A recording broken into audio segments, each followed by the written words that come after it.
Hey everyone, Jim here. Welcome back to Grassroots Piano. Today we're thinking thirds. We're going to try to avoid the splat, or also known as the flam. We're going to be thinking arm weight. Let's begin with C position. I'm going to break the finger pattern down, and we're going to try to avoid tension. If you start playing and you see your fingers pointing up like that, you need to go back and just work on that motion.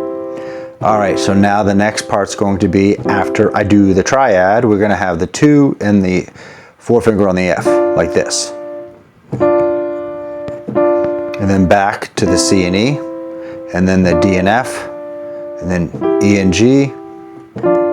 Pretty easy, but really make sure that you're comfortable and that you are not doing a splat like that. I'm exaggerating. And if you're finding tension, check your body. You're sitting up straight, shoulders relax, elbow relax. My wife, who's an amazing pianist, when I was in grad school taking some lessons with her, she would take my elbow and just go like that. And if I was pretty relaxed, that's a good thing. But a lot of times we're trying to get notes and we're holding. That means we're creating tension.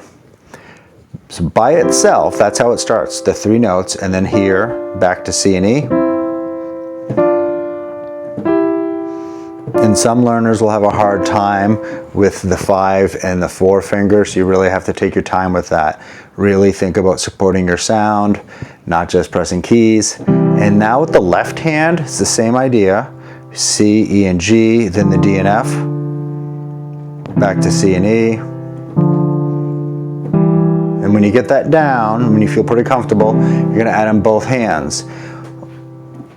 For me, sometimes when I'm just hearing the sound, it's easy, but if you start thinking about it, it's different fingering in each hand, so you have to take your time and go through it. And I'm going to do it again. Reset, both hands, slow, and back to C and E.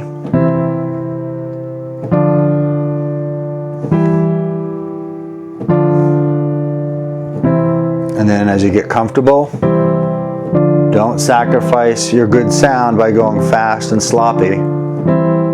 So you go 1, 2, 4, 1, 2. And then you can try in different keys. Let's say for a beginner, most likely you know C position and G.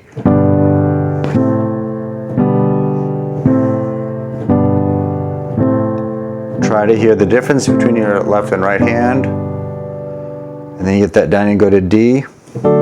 If my hands are tight and I do this exercise slowly, and if I think about the arm weight and just regular sound, I'm not pressing in too hard, my hands usually feel relaxed afterwards. And then we'll go to A.